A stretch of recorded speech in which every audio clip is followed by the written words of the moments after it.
Welcome, restless dreamer. You've just stepped into the shadows of sleep, where stories whisper and the darkness listens.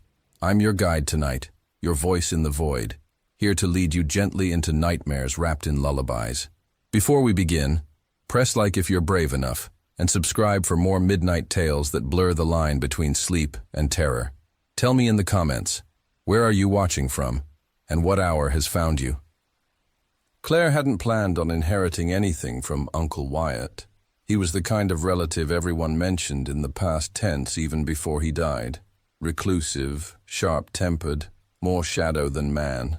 He'd lived alone in a weather-beaten farmhouse outside Marrow Creek, tucked into a bend of road nobody used anymore. When the letter came, handwritten, barely legible, and sealed with a stamp from a town that hadn't changed since the 1950s, she almost threw it away. But she needed the money, and she needed distance from the city. The key came in a separate envelope. Old brass. Cold. 3 days, she told herself. 3 days to go through his things, sign the papers, and hand it off to the real estate agent. Sell it. Split the profits. Move on. The drive stretched into nowhere. Asphalt turned to gravel. Gravel to dirt. Then only ruts cutting through dried-out fields and sagging trees. The farmhouse came into view like a bruise on the landscape, squat, wide and gray with neglect. Its shutters hung crooked. Ivy strangled one wall. The porch sagged like a tired face. Her phone had lost signal an hour ago. Claire parked on the gravel circle and stared at the house. Something about it looked wrong. The windows reflected nothing. Not the sky. Not the truck, not her. Inside, the air was heavy, damp. The walls were stained with age and streaked from leaks. Cobwebs draped the ceiling corners like forgotten curtains. She explored the rooms quickly, cataloging the dust-covered furniture, the outdated appliances, and the lifeless hush that had settled like mold. In the kitchen, she paused. Behind the table, tucked half under a shelf, was a wooden door embedded in the floor. A root cellar. Claire stepped closer.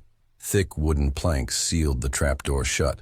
At least 5 rusted nails spiked through a heavy crossbeam.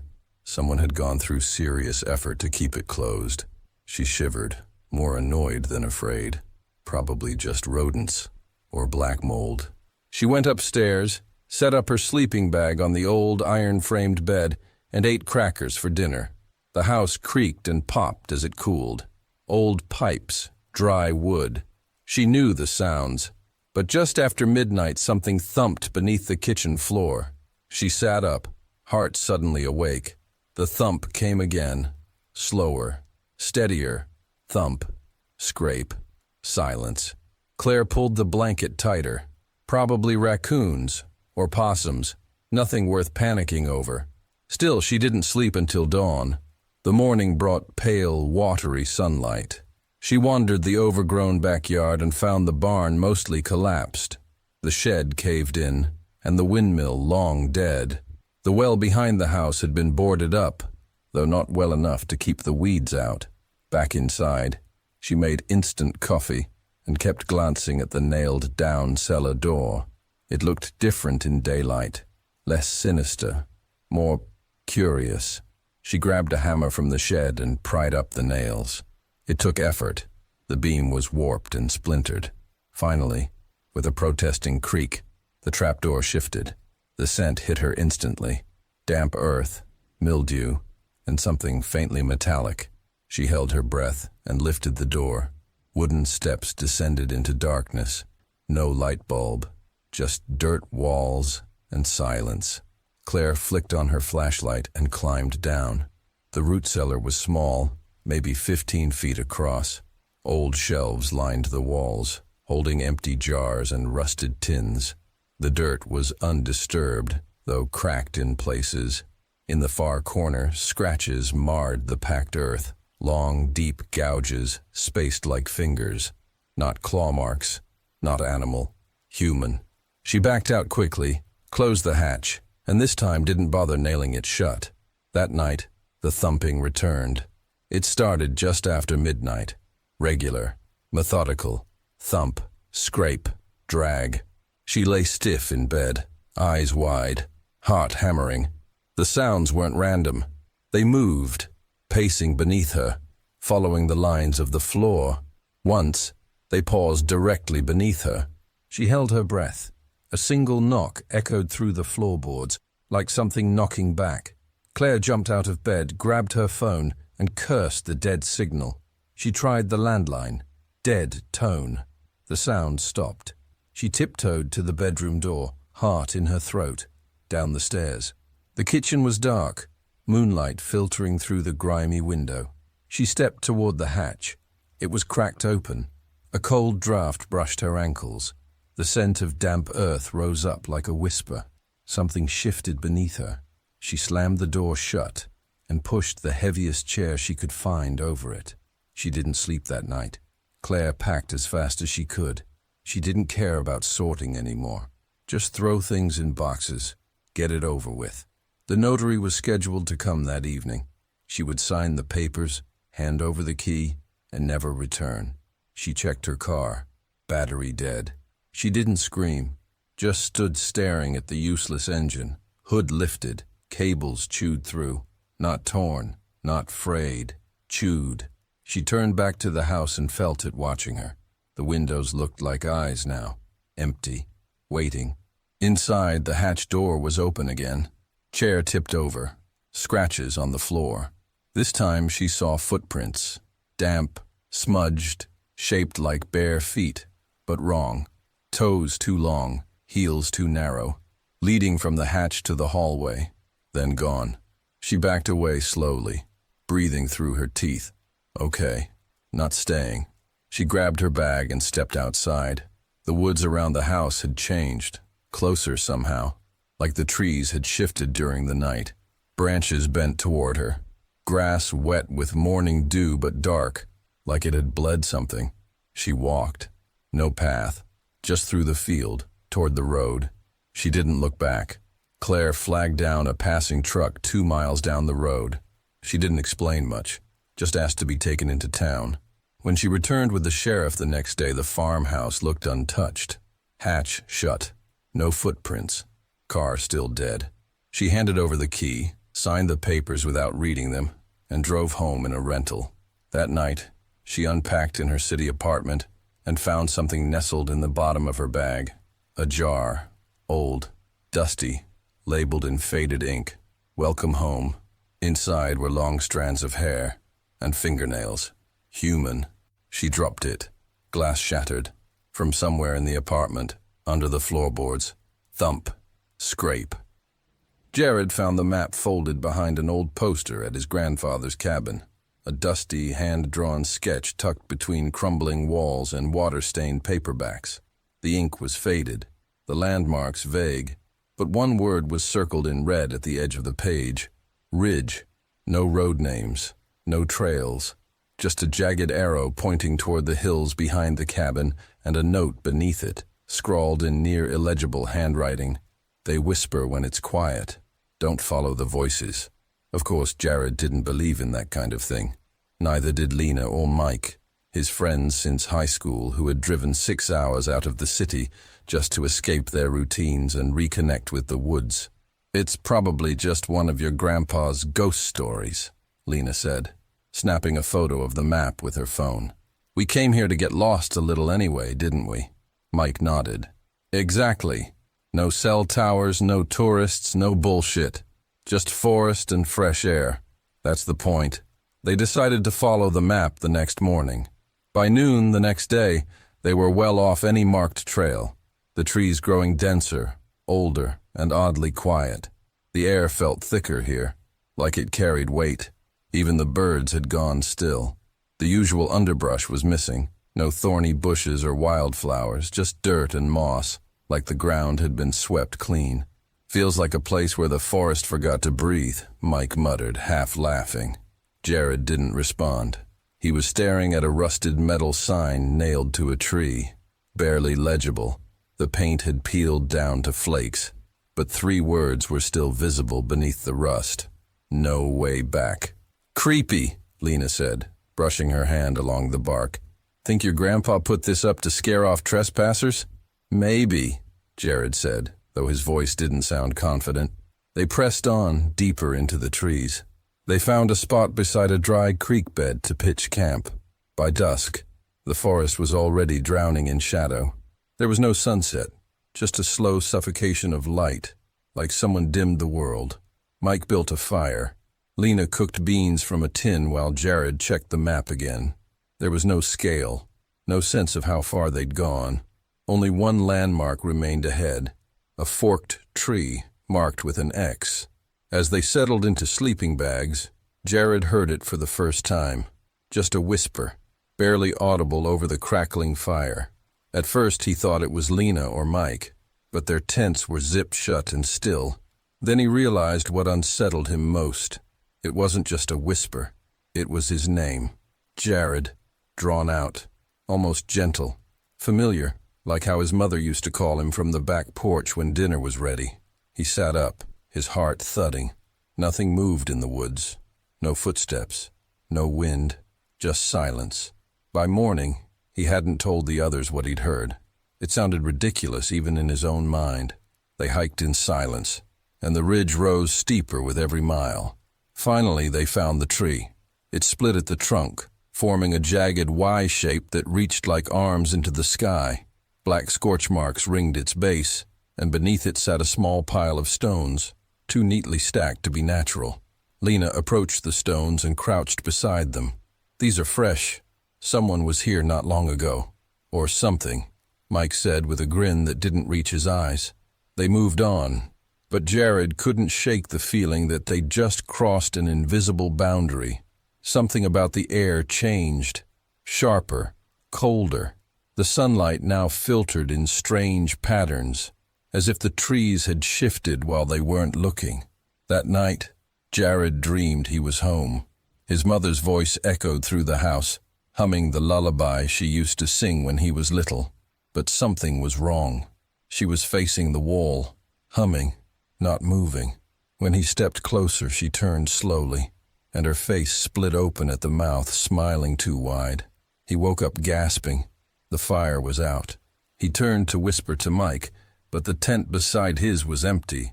Only Lena's voice came through the dark. Except Lena wasn't speaking. She was mimicking.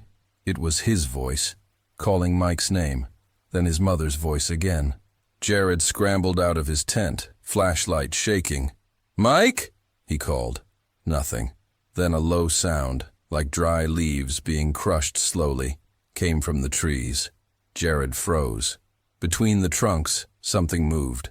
It was tall, bone-thin, the skin pale and stretched, tight like wet paper over bent limbs. Its head twitched side to side, jaw slowly opening like it was unhinging. It didn't have eyes, just smooth skin where the sockets should be. "Mike?" Jared choked again, but the thing stepped back into the shadows, vanishing, and the forest went still. By daylight, Mike was still missing. His pack and boots remained, but no trail, no blood, no signs of struggle. Lena was pale. She kept touching her ears, as if trying to stop some echo from getting in. "He wouldn't just leave," she said. Jared nodded. "I know," but he couldn't say what he'd seen last night. They decided to hike back. The forest, however, had other plans. Every path they took curved inward. Landmarks disappeared. The forked tree appeared again. Impossible. They'd walked miles away from it. That evening, they passed another tree with a carved message. "They sound like people you love." That night, Lena vanished too.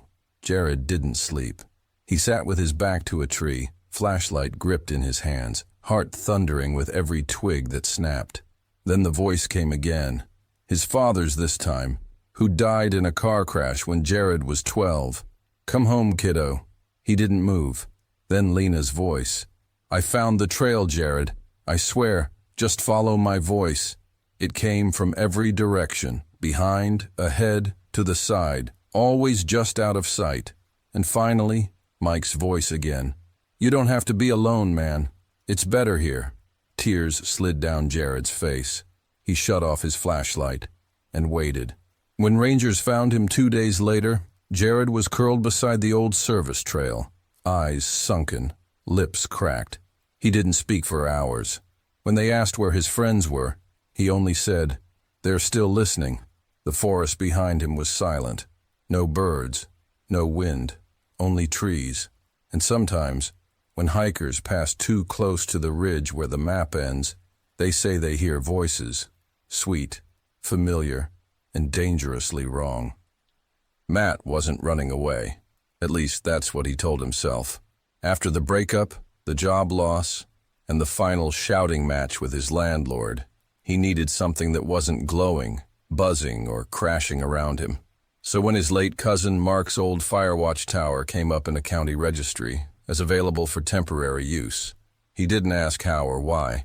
It felt like the last door before the whole hallway collapsed behind him. The tower sat on a ridge in the Appalachian backcountry, a 5-mile hike from the nearest access road. It hadn't been officially staffed in years, but the structure still stood tall, creaky but intact, like a crow's nest buried in pine. The locals in the last town he passed through were friendly, if a little distant. When he mentioned the tower at a gas station, the cashier had glanced toward the woods and muttered something odd. "Stay inside once the sky goes dark, and don't cross the tree line after dusk. That's where the boundary changes." Matt had smiled politely and nodded, chalking it up to backwoods folklore or someone bored enough to mess with an out-of-towner. But on the hike up, with shadows weaving through the trees and the air turning colder faster than it should have, the words echoed louder in his head. The tower was as Mark had described in old family stories, wooden, tall, and stubborn against the wind. It swayed slightly with every gust, but the floor inside was solid. A cot, a water tank, and a radio that hadn't worked in decades sat waiting like relics. Dust coated everything except the windows, wiped clean by years of mountain gales. By the time Matt unrolled his sleeping bag and lit the propane lamp, the forest below was already swallowed by dusk. There were no lights anywhere, just a dark sea of pine, stretching into forever. That night, he slept surprisingly well. The next day passed without much incident. He walked the perimeter, took notes on a half-burnt trail sign, and even found an old wildlife camera mounted to a tree with a broken latch. The isolation felt good, honest. No buzzing phones, no voices, no mirrors reminding him of what he'd become. But that night, the silence changed. Just past midnight, Matt woke with a start. The tower creaked. Nothing new, but underneath that, filtering up through the wood floor, was a sound too distinct to ignore. A whistle. 3 slow notes. High, low, high. They floated up the ridge like someone standing at the edge of the woods and calling across the trees. Deliberate, spaced, not a bird, not the wind. Matt sat upright and waited. Another minute passed. Then the whistle came again. Same pitch, same pause, like it was listening for something in return. He turned off the lamp and crept to the window. Below, the trees swayed slightly in the wind. Nothing moved. No flashlight beams. No human shapes. The third time the whistle came, it sounded closer. He didn't sleep again that night. The next morning, Matt found footprints near the base of the tower. Not boot prints, not bare feet either. They were small, narrow, and sunken deep into the soft soil, as if someone had jumped from place to place, rather than walked. The toes were long, no shoes, no clear heel. He backed away slowly and scanned the woods. Nothing moved. He told himself it was an animal, maybe a raccoon, maybe a kid's prank, but there were no roads for miles, no cabins nearby, just trees and old trails and whatever was whistling in the dark. He spent the day reinforcing the tower's trapdoor and double-checking the shutters. That night, the whistle came again. High, low, high, closer now. Matt stayed crouched by the cot, the hunting knife in his lap, breath held so long it burned. The whistle stopped just before 3 a.m., day 3. He hiked the trail back toward the access road, hoping to find tire tracks or signs of someone passing through. Instead, after 2 hours of walking, he returned to the tower. Not because he turned around. The path had twisted, changed. The same broken branch he'd seen near the fire ring that morning was there again, unmistakable. He circled back, a wide loop. He was trapped. That night, something knocked at the tower door. 3 slow knocks, then silence.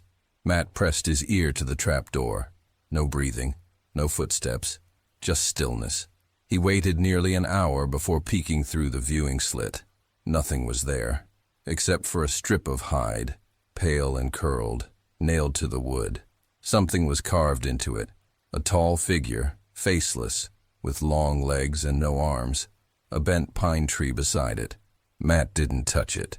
He kicked the door shut, slid the bar across, and turned off the lamp. In the dark, the whistle returned. But this time, it didn't come from the woods. It came from the stairs. He held the knife in both hands, back to the wall. He waited for the creak of a step, the scrape of a hand, the breath of something not human. But it didn't come up. It waited, just below, and whistled. Day 4. Matt was breaking. His water was low. The radio still didn't work. He tried carving a message into the wall. Coordinates, his name, the date, just in case. He thought about jumping, just leaping off the tower and sprinting into the trees. But something told him the woods weren't safe either. He opened the hatch to throw out the strip of hide, but it was gone, replaced by a second one. This time the figure was standing beside the tower, and its head was turned toward the top. That night, he didn't light the lamp. He sat in darkness, knife clutched, every breath shallow. No whistle came, just footsteps. Up the stairs, one by one, then silence. Something pressed gently against the door. A single long scratch slid down the wood, slow and steady, then nothing. At dawn, Matt was gone. The tower stood silent. His sleeping bag was untouched, his supplies still packed. Knife on the floor. On the wall, carved beside his name, were 3 notes: high, low, high. And at the base of the tower, pinned to the bottom stair, was a final strip of bark, marked with a crude drawing of 2 towers side by side, one still standing, the other split in half.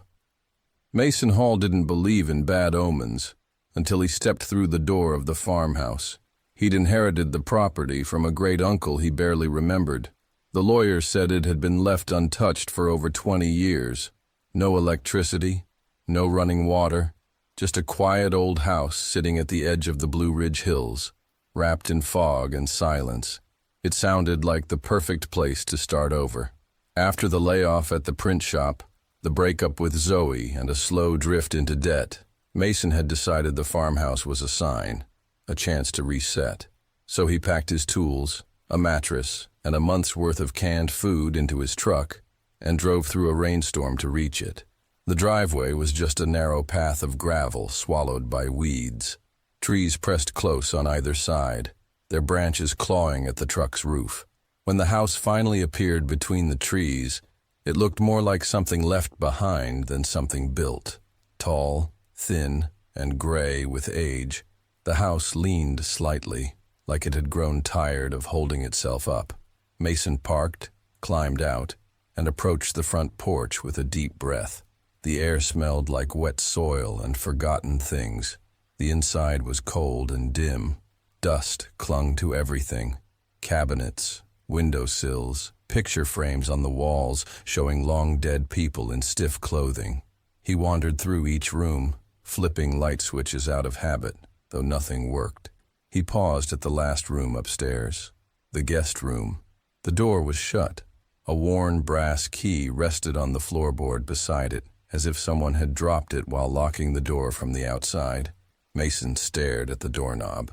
For some reason, it made his stomach twist. He left it locked. That first night, the wind howled hard through the trees.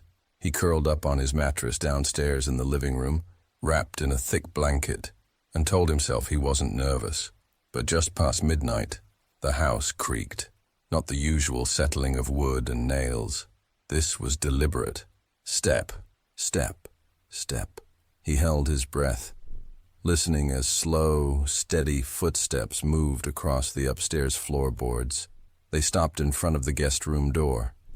Then came a sound like breathing, Over the next 3 days, Mason cleaned and patched what he could. The place was falling apart. Cracks lined the walls like veins. One window was nailed shut from the outside. The cellar door was locked with 3 rusted latches. But the worst part was the cold.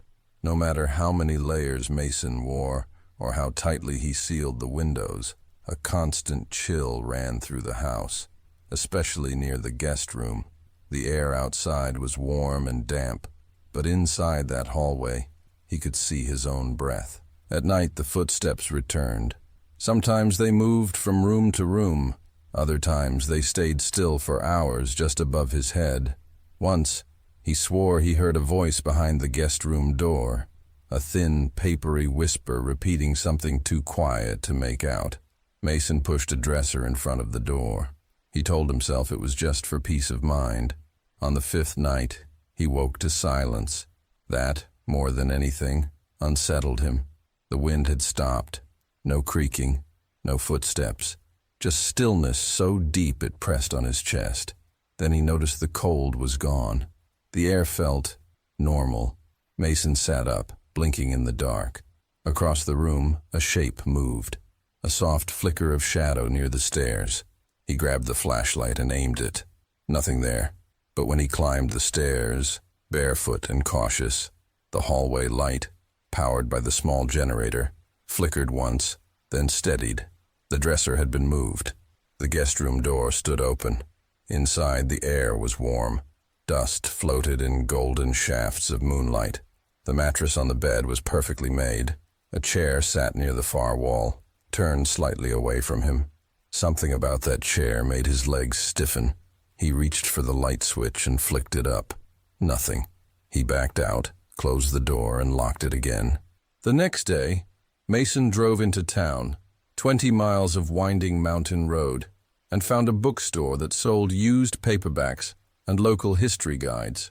He asked the old woman behind the counter if she knew anything about the house out by Morningside Hollow. She looked up sharply. "The Hall place?" He nodded. Her mouth thinned.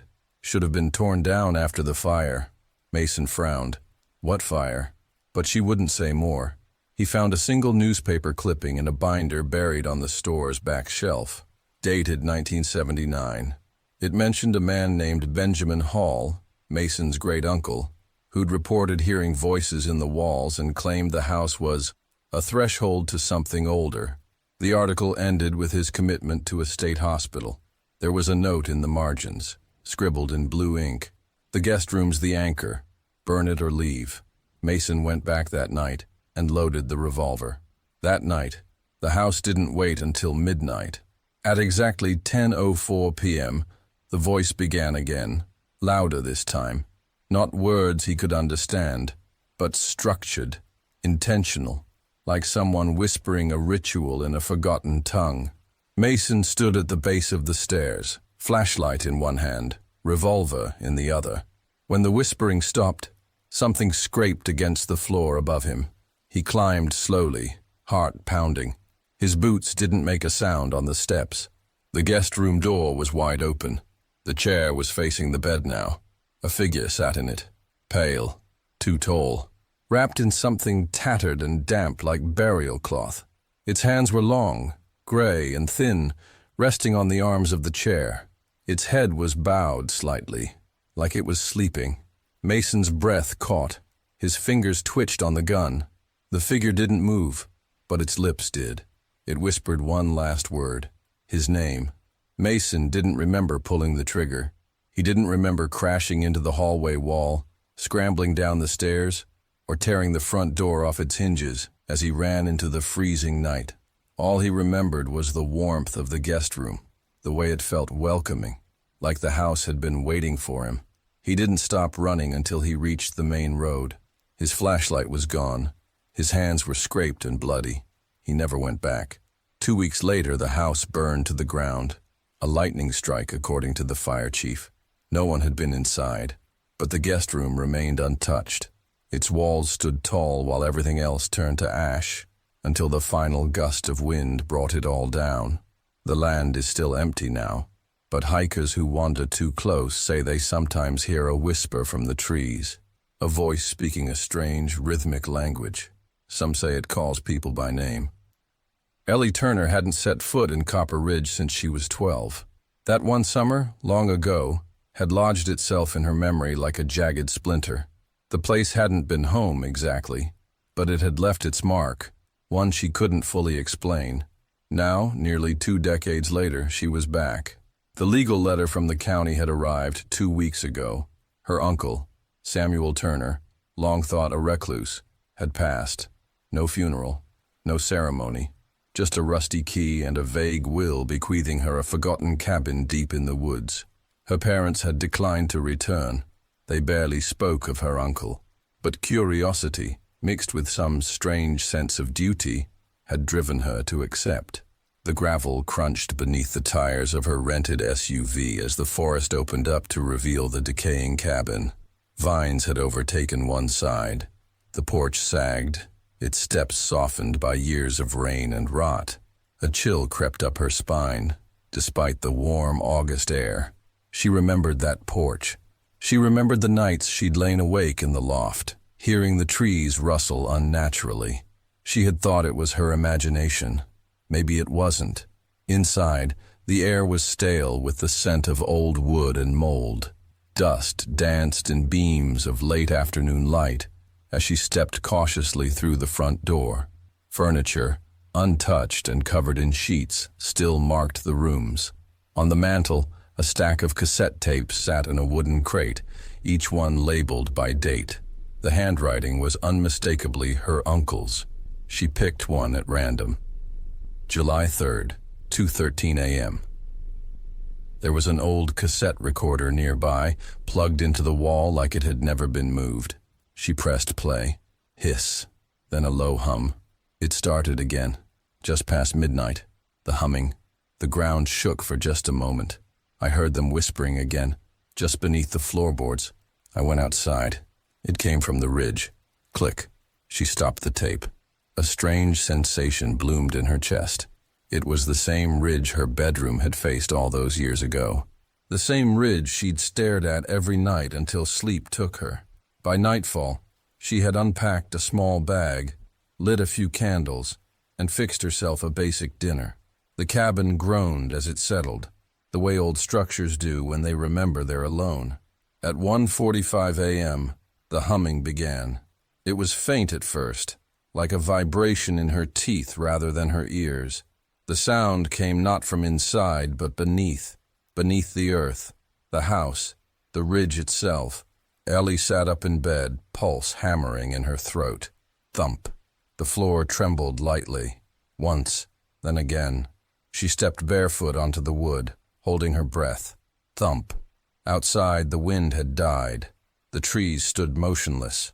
No cicadas, no crickets. Just that sound, pulsing beneath her feet. She grabbed a flashlight. The back door creaked as she stepped into the cold, dew-slicked grass. Her breath fogged slightly, though the air shouldn't have been that cold. She scanned the darkness. The ridge loomed beyond the trees, half lit by a crescent moon. She approached the edge where the yard met the tree line. Her uncle had once roped it off with wire and wooden stakes. Now, most of it had fallen. In the silence, the hum grew louder. A chorus of overlapping voices layered beneath it. Not speech exactly, but vocalizations. Moaning, chanting. Number not quite.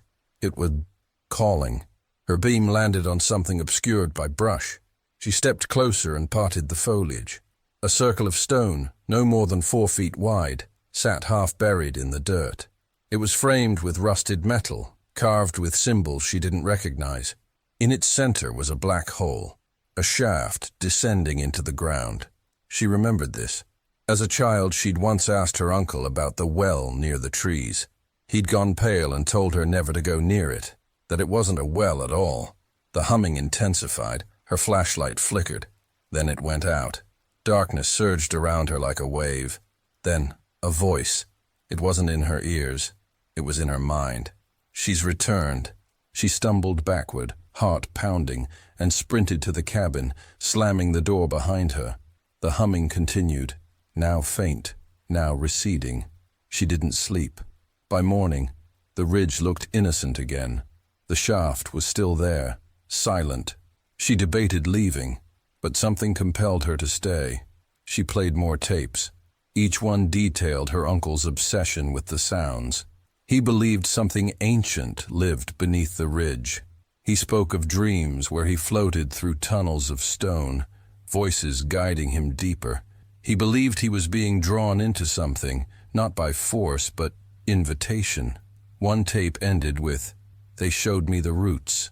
They pulse like veins. I saw them. Beneath the cabin. Beneath everything. We built over them, and they don't want to be buried."